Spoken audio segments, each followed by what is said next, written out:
Hello, I'm Bob the Booker and welcome to my channel. Today, a little bit different than usual. I am coming to you the morning after the night before being Eurovision, which isn't directly book related, but hang on and you'll see what I mean. But as some of you may know, Eurovision is one of my absolute favourite things of all time. And makes me incredibly happy. And I thought actually I might use this as a way to think about some books, like reading books and authors from countries that I've never really thought about doing before. So just before the final started last night, so Saturday, for those of you, this will come out later, I thought what I would do basically beforehand was whoever ended up in the top 10, I would try and read a book from each of those countries. And the UK did very well and is in that. So I'm gonna, just because I'm from the UK and I read a good number of UK books anyway, I'm just gonna take that out. And so essentially this will be the top 11, but just with the UK removed. But I really want to try and read books from some of those countries to kind of mostly just broaden my my reading tastes and sort of reading knowledge. And also I'd really love for you to take part if you want as well. So if you want to follow along and do something similar, be my guest.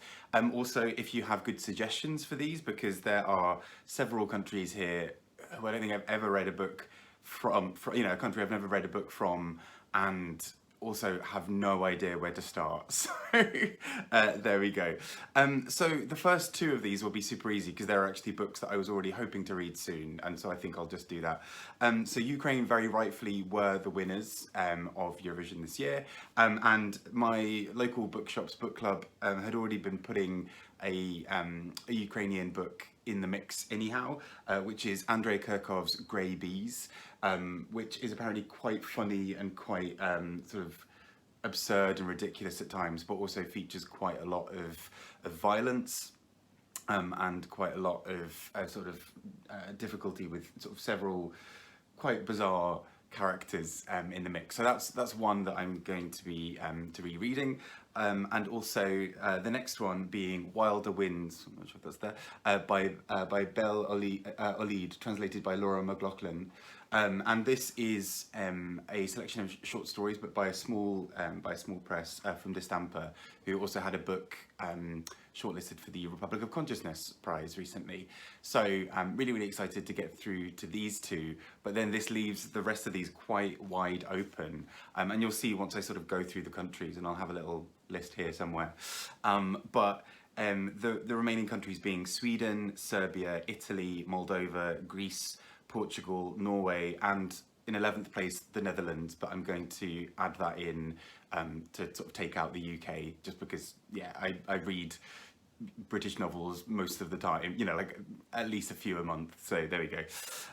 But of this list, I'm really excited. I'm realising, apart from Jon Fosse, I don't think I've read any Norwegian books before. Apart from The Discomfort of Evening, I don't think I've read any Dutch books before. And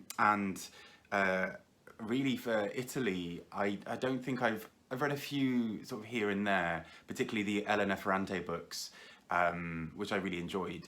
But I don't think I've read any other that many other Italian authors, so I'm really keen to do this. So this is sort of a part one in some ways.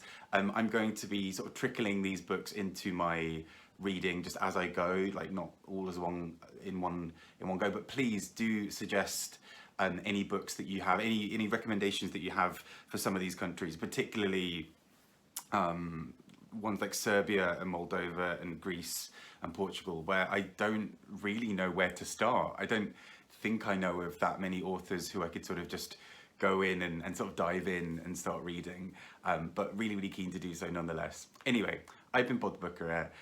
Please do throw some books in the comments if you've got any good ones. Please also feel free to join along. I'd love to hear how you're getting on and what you're reading. And apologies for me looking slightly rough. I'm a little bit tired. I got very excited by the contest as always, and so Yeah, it was a great one, and I'm sort of delighted on a personal note that the UK did so well, because it's it hasn't really happened in my life, like in the time that I've been watching it since the sort of early 2000s, that we've done so well. But anyway, I've been Bob Booker. Take care and speak to you all soon. Bye bye.